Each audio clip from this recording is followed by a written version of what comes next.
ನಮಸ್ಕಾರ ಸ್ನೇಹಿತರೆ, ನ್ಯಾಷನಲ್ ಟಿವಿಯ ವಿಶೇಷ ಸೆಗ್ಮೆಂಟ್ಗೆ ಸ್ವಾಗತ. ನಾನು ಸುಜಯರಾಜ್. ಸ್ನೇಹಿತರೆ, ಪ್ಯಾರಿಸ್ ಒಲಿಂಪಿಕ್ಸ್ ಶುರುವಾದ 3ನೇ ದಿನದ ಬಳಿಕ ಭಾರತ ಪದಕ ಪಟ್ಟಿಯಲ್ಲಿ ತನ್ನ ಅಕೌಂಟ್ ಅನ್ನ ಓಪನ್ ಮಾಡಿದೆ. ಹರಿಯಾಣ ಮೂಲದ ಶಾರ್ಪ್ ಶೂಟರ್ ಮನು ಭಾಕರ್ ಮಹಿಳೆಯರ 10 ಮೀಟರ್ ಏರ್ ಪಿಸ್ತೂಲ್ ಸ್ಪರ್ಧೆಯ ಫೈನಲ್ನಲ್ಲಿ ಶ್ರೇಷ್ಠ ಪ್ರದರ್ಶನವನ್ನ ಕೊಟ್ಟು ಒಲಿಂಪಿಕ್ಸ್ ಕಂಚಿನ ಪದಕವನ್ನ ಗೆದ್ದಿದ್ದಾರೆ. ವೈಫಲ್ಯಗಳನ್ನೇ ಸಾಧನೆಯ ಮೆಟ್ಟಿಲುಗಳನ್ನಾಗಿ ಮಾಡಿಕೊಂಡಂತಹ ಮನು ಭಾಕರ್ ಈಗ ಭಾರತೀಯ ಕ್ರೀಡಾ ಇತಿಹಾಸದಲ್ಲಿ ತಮ್ಮ ಹೆಸರಿನ ಅಚ್ಚೊತ್ತಿದ್ದಾರೆ. ಶೂಟಿಂಗ್ ವಲಯದಲ್ಲಿ ಮಿಂಚಿನ ಸಂಚಲನವನ್ನೇ ಸೃಷ್ಟಿ ಮಾಡಿರುವಂತಹ ಮನು ಭಾಕರ್ ಅವರ ಬಗ್ಗೆ ಕೆಲವೊಂದಷ್ಟು ಇಂಟ್ರೆಸ್ಟಿಂಗ್ ಮಾಹಿತಿಗಳನ್ನ ಈ ವಿಡಿಯೋದಲ್ಲಿ ಹಂಚಿಕೊಳ್ತಾ ಇದ್ದೀವಿ. ಹಾಗಾಗಿ ಈ ವಿಡಿಯೋನ ಕಡೆ ತನಕ ನೋಡಿ.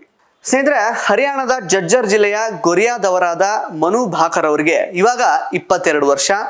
ಕಿರಿಯ ವಯಸ್ಸಿನಲ್ಲೇ ಗುರಿಗಾರಿಕೆಯನ್ನ ಕರಗತ ಮಾಡಿಕೊಂಡಿದ್ದಂತಹ ಈಕೆ ಟೀನೇಜರ್ ಆಗಿದ್ದಂತಹ ಸಂದರ್ಭದಲ್ಲೇ ಅಂತಾರಾಷ್ಟ್ರೀಯ ಶೂಟಿಂಗ್ನಲ್ಲಿ ಸದ್ದು ಮಾಡಿದ್ರು.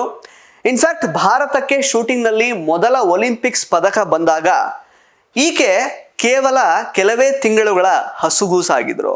ಆದರೆ ಇವಾಗ ಭಾರತಕ್ಕೆ ಶೂಟಿಂಗ್ನಲ್ಲೇ ಪದಕವನ್ನ ಗೆದ್ದುಕೊಟ್ಟಂತಹ ಮೊದಲ ಮಹಿಳಾ ಶೂಟರ್ ಅವರೇ ಆಗಿದ್ದಾರೆ. ಇನ್ಫ್ಯಾಕ್ಟ್ ಟೋಕಿಯೋ ಒಲಿಂಪಿಕ್ಸ್ನಲ್ಲೇ ಮನು ಭಾಕರ್ ಪದಕವನ್ನ ಗೆಲ್ಲಬೇಕಾಗಿತ್ತು. ಆದರೆ ಗನ್ನಲ್ಲಿ ಕಂಡು ಬಂದಂತಹ ಟೆಕ್ನಿಕಲ್ ಪ್ರಾಬ್ಲಮ್ನಿಂದ ಒಲಿಂಪಿಕ್ಸ್ ಪದಕ ವಂಚಿತರಾಗಿದ್ದಂತಹ ಮನು ಭಾಕರ್ ಅವಾಗ ಧೃತಿಗೆಟ್ಟಿದ್ರು. ವರ್ಷಗಟ್ಟಲೆ ಕನಸನ್ನ ಹೊತ್ಕೊಂಡು ಬಂದಿದ್ದಂತಹ ಒಂದು ಆಸೆ ಏನಿತ್ತಲ್ಲ ಅವಾಗ, ಆ ಒಂದು ಆಸೆ ಅವಾಗ ನುಚ್ಚು ನೂರಾಗಿತ್ತು. ಆದರೆ ಮನು ಭಾಕರ್ ಅವರು ಗುರಿಯನ್ನ ಹೇಗಾದ್ರೂ ಮಾಡಿ ಮುಟ್ಲೇಬೇಕು ಅನ್ನೋ ಕಾರಣಕ್ಕೆ ಗುರಿ ಮೇಲೆ ಗುರಿ ಇಟ್ಟು ಸಕಲ ಪ್ರಯತ್ನವನ್ನ ನಡೆಸಿದ್ರು. ಬಟ್ ಫೈನಲ್ಗೆ ಅರ್ಹತೆ ಪಡ್ಕೊಳ್ಳೋದಕ್ಕೆ ಸಾಧ್ಯವಾಗಿರಲಿಲ್ಲ. ಆಗ ಕಣ್ಣೀರಲ್ಲೇ ಕೈ ತೊಳೆದಿದ್ರು. ಆದರೆ ಈ ವೈಫಲ್ಯಗಳು ಮನು ಭಾಕರ್ ಆತ್ಮವಿಶ್ವಾಸವನ್ನ ಕುಗ್ಗಿಸಲೇ ಇಲ್ಲ. ಪ್ಯಾರಿಸ್ ಒಲಿಂಪಿಕ್ಸ್ ಅಂಗಣದಲ್ಲಿ ಭಾರತೀಯರ ಭರವಸೆಯ ಭಾರವನ್ನು ಹೊತ್ಕೊಂಡು ಶೂಟ್ ಮಾಡಿದ ಮನು ಭಾಕರ್ ಅವರ ಪದಕದ ಕನಸು ಇವಾಗ ನನಸಾಗಿದೆ. ಈ ಮೂಲಕ ಅವರು ಕೋಟ್ಯಾಂತರ ಮಹಿಳೆಯರಿಗೆ ಸ್ಫೂರ್ತಿಯಾಗಿ ನಿಂತಿದ್ದಾರೆ.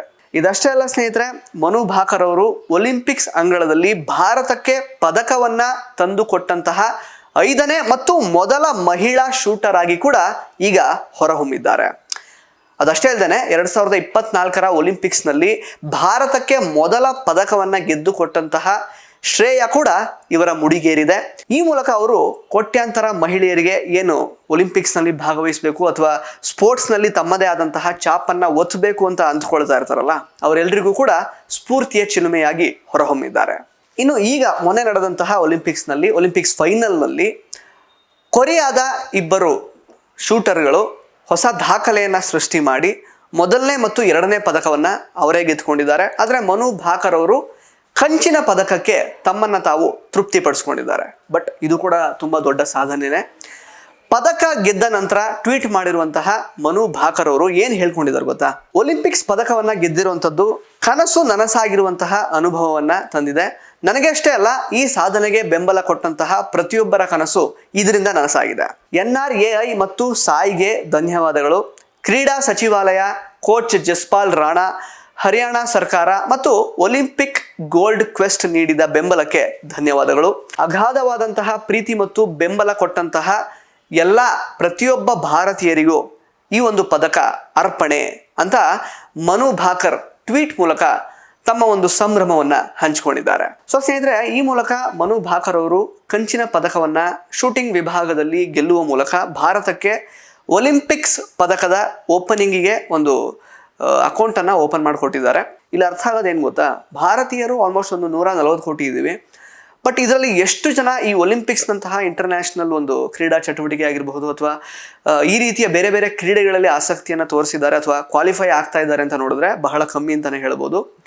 ಬಿಕಾಸ್ ಸಣ್ಣ ಪುಟ್ಟ ದೇಶಗಳಿಂದ ಪಾಪ್ಯುಲೇಷನ್ ಅಂತ ನೋಡಿದ್ರೆ ನಮ್ಮ ಮುಂದೆ ಅವ್ರು ಏನೂ ಅಲ್ಲ. ಬಟ್ ಅಲ್ಲಿಂದ ಬಹಳಷ್ಟು ಜನ ಕ್ರೀಡಾ ಸ್ಪರ್ಧಿಗಳು ಬೇರೆ ಬೇರೆ ವಿಭಾಗದಲ್ಲಿ ಪಾರ್ಟಿಸಿಪೇಟ್ ಮಾಡ್ತಾರೆ, ಕ್ವಾಲಿಫೈ ಕೂಡ ಆಗಿರ್ತಾರೆ, ಪದಕವನ್ನು ಕೂಡ ಗೆದ್ಕೊಂಡು ಹೋಗ್ತಾರೆ. ಬಟ್ ಭಾರತದಿಂದ ಬಹಳ ಕಮ್ಮಿ ಸಂಖ್ಯೆಯಲ್ಲಿ ಆ್ಯಕ್ಚುಲಿ ಕ್ರೀಡೆಗೆ ಈ ಥರ ಅಪಾರ್ಟ್ ಫ್ರಮ್ ಕ್ರಿಕೆಟ್ ಬೇರೆ ಬೇರೆ ರೀತಿಯ ಕ್ರೀಡೆಗಳಿಗೆ ತುಂಬಾ ಕಡಿಮೆ ಪ್ರೋತ್ಸಾಹ ಸಿಗುತ್ತೆ. ಪೇರೆಂಟ್ಸ್ಗಳಿಗೂ ಕೂಡ ಈ ಒಂದು ಕ್ರೆಡಿಟ್ ಹೋಗಲೇಬೇಕು. ಬಿಕಾಸ್ ಮಕ್ಕಳನ್ನು ಯಾವುದೋ ಡಾಕ್ಟ್ರಿಗೋ ಅಥವಾ ಇಂಜಿನಿಯರಿಂಗ್ ಕಳಿಸ್ಬಿಡಿ, ಲೈಫ್ ಸೆಟ್ಲ್ ಆಗಿಬಿಡುತ್ತೆ. ಅಥವಾ ಸೆಟಲ್ ಆಗುವಂತಹ ಒಂದು ಕೋರ್ಸ್ ಅಥವಾ ಯಾವುದಾದ್ರೂ ಒಂದು ಇದಕ್ಕೆ ಆ್ಯಕ್ಟಿವಿಟಿಗೆ ಕಳಿಸ್ಬಿಡಿ, ಸೊ ಅದರಿಂದ ಏನೋ ಒಂದು ಜಾಬ್ ಸಿಗುತ್ತೆ, ಅಲ್ಲಿಂದ ಸೆಟ್ಲ್ ಆಗಿಬಿಡುತ್ತೆ ಅನ್ನೋ ರೀತಿಯಲ್ಲೇ ಆ್ಯಕ್ಚುಲಿ ಭಾರತೀಯ ಒಂದು ಪೇರೆಂಟಲ್ ವ್ಯವಸ್ಥೆ ಕೆಲಸ ಮಾಡ್ತಾ ಇದೆ. ಇನ್ಫ್ಯಾಕ್ಟ್ ನೀವು ಮನು ಭಾಕರ್ ಅವರ ಹಿನ್ನೆಲೆಯನ್ನೇ ತಗೊಂಡ್ರೆ ಕೂಡ ಅವರ ತಂದೆ ಅವರನ್ನು ಬಾಕ್ಸರ್ ಮಾಡಬೇಕು ಅಂತ ಬಾಕ್ಸಿಂಗ್ ರಿಂಗಿಗೆ ಫಸ್ಟ್ ದೂಡಿದ್ರು. ಬಟ್ ಅದರಲ್ಲಿ ಅವರಿಗೆ ಏನು ಸಕ್ಸಸ್ ಆಗ್ಲಿಕ್ಕೆ ಆಗಲಿಲ್ಲ. ಅದಾದಮೇಲೆ ಮಾರ್ಷಲ್ ಆರ್ಟ್ಸಿಗೆ ಹಾಕಿದರು, ಅದಾದಮೇಲೆ ಆರ್ಚರಿಗೆ ಹಾಕಿದರು, ಅಲ್ಲೂ ಕೂಡ ಅವ್ರಿಗೇನೋ ಸೆಟ್ ಆಗಲಿಲ್ಲ. ಅವರ ತುಡಿತ ಏನೇ ಇದ್ರೂ ಕೂಡ ಬರೀ ಈ ಶೂಟಿಂಗ್ ಕಡೆಗೆ ಮಾತ್ರ ಇತ್ತು. ಎಲ್ಲೊಂದು ಕಡೆ ಈ ಬಾಕ್ಸಿಂಗ್ನಲ್ಲಿ ಅವ್ರಿಗೆ ಏನೂ ಸೆಟ್ ಆಗಲಿಲ್ಲ ಅಂತ ಹೇಳಿ ವಾಪಸ್ ಅವರು ಅಳ್ತಾ ಇದ್ದಾಗ ಅವ್ರ ತಾಯಿ ಅವ್ರ ತಂದೆಯವರಿಗೆ ಬೈದು ಓದೋ ಹುಡುಗಿಗೆ ಯಾಕೆ ಬಾಕ್ಸಿಂಗ್ ರಿಂಗಿಗೆ ಕಳಿಸ್ತಾ ಇದ್ದೀರಾ ಅಂತೆಲ್ಲ ತುಂಬ ಗಲಾಟೆ ಕೂಡ ಮಾಡಿದರು. ಅದಾದಮೇಲೆ ಮಾರ್ಷಲ್ ಆರ್ಟ್ಸ್ ಆಯಿತು, ಅದಾದಮೇಲೆ ಆರ್ಚರಿ ಆಯಿತು. ಬಟ್ ಮನು ಭಾಕರ್ ಅವರ ಒಂದು ತುಡಿತ ಮಾತ್ರ ಶೂಟಿಂಗ್ ಕಡೆಗೆ ಮಾತ್ರ ಇತ್ತು. ಆದರೆ ಅವರ ತಂದೆಗೆ ಮಾತ್ರ ನನ್ನ ಮಗಳು ಈ ರೀತಿಯ ಒಂದು ಸಾಹಸ ಕ್ರೀಡೆಗಳಲ್ಲಿ ಫೇಮಸ್ ಆಗಬೇಕು, ಏನಾದರೂ ಒಂದು ಅಚೀವ್ಮೆಂಟ್ ಮಾಡಬೇಕು ಅಂತ ತುಂಬಾ ಆಸೆ ಇತ್ತು. ಬಟ್ ಅವರಿಗೆ ಆಗ್ತಾ ಇರಲಿಲ್ಲ. ಇನ್ಫ್ಯಾಕ್ಟ್ ಟೋಕಿಯೋ ಒಲಿಂಪಿಕ್ಸ್ ಬಗ್ಗೆ ನಾನು ಆಗಲೇ ಹೇಳಿದೆ. ಅದರಲ್ಲಿ ಅವರು ಸೋತ ನಂತರ ಸಿಕ್ಕಾಪಟ್ಟೆ ಧೃತಿಗೆಟ್ಟು ಹೋಗಿದ್ರು ಮನು ಭಾಕರ್ ಅವರು. ಇನ್ಮೇಲೆ ನನಗೆ ಬೇಕಾಗೇ ಇಲ್ಲ, ಶೂಟಿಂಗ್ನ ನಾನು ಸ್ಟಾಪ್ ಮಾಡಿಬಿಡ್ತೀನಿ ಅಂತ ಅಳ್ತಾ ಕೂತಿದ್ರು. ತುಂಬಾ ಒತ್ತಡಕ್ಕೆ ಒಳಗಾಗಿದ್ರು. ಎಲ್ಲವನ್ನ ಬಿಟ್ಟು ಒಂದು ರೀತಿ ತುಂಬಾ ಖಿನ್ನತೆಗೆ ಒಳಗಾಗ್ಬಿಟ್ಟಿದ್ರು ಅವರು. ಆ ಟೈಮಲ್ಲಿ ಅವರ ತಾಯಿ ಈ ಶೂಟಿಂಗ್ ಏನು ಎಕ್ವಿಪ್ಮೆಂಟ್ಸ್ ಇರುತ್ತಲ್ಲ ಅದನ್ನು ತೆಗೆದು ಕಬೋರ್ಡ್ ಒಳಗೆ ಇಟ್ಬಿಟ್ಟಿದ್ರು. ಇನ್ನೇನು ಮಗಳಿಗೆ ಸಿಕ್ಕಾಪಟ್ಟೆ ದುಃಖ ಆಗ್ತಿದೆ, ಇನ್ನೇನು ಮಾಡಿಸೋದು ಬೇಡ ಅಂತ. ಮಗಳು ಇನ್ನೇನು ಇಷ್ಟಪಡ್ತಾಳೋ ಜೀವನದಲ್ಲಿ ಮಾಡಲಿಕ್ಕೆ ಅದನ್ನೇ ಮಾಡಲಿ ಅಂತ ಅವರು ಕೈ ಬಿಟ್ಬಿಟ್ಟಿದ್ರು. ಅಂದರೆ ಮಗಳ ಆಸೆ ಏನಿದೆಯೋ ಅದನ್ನೇ ಮಾಡ್ಕೊಂಡಿರಲಿ ಅಂತ.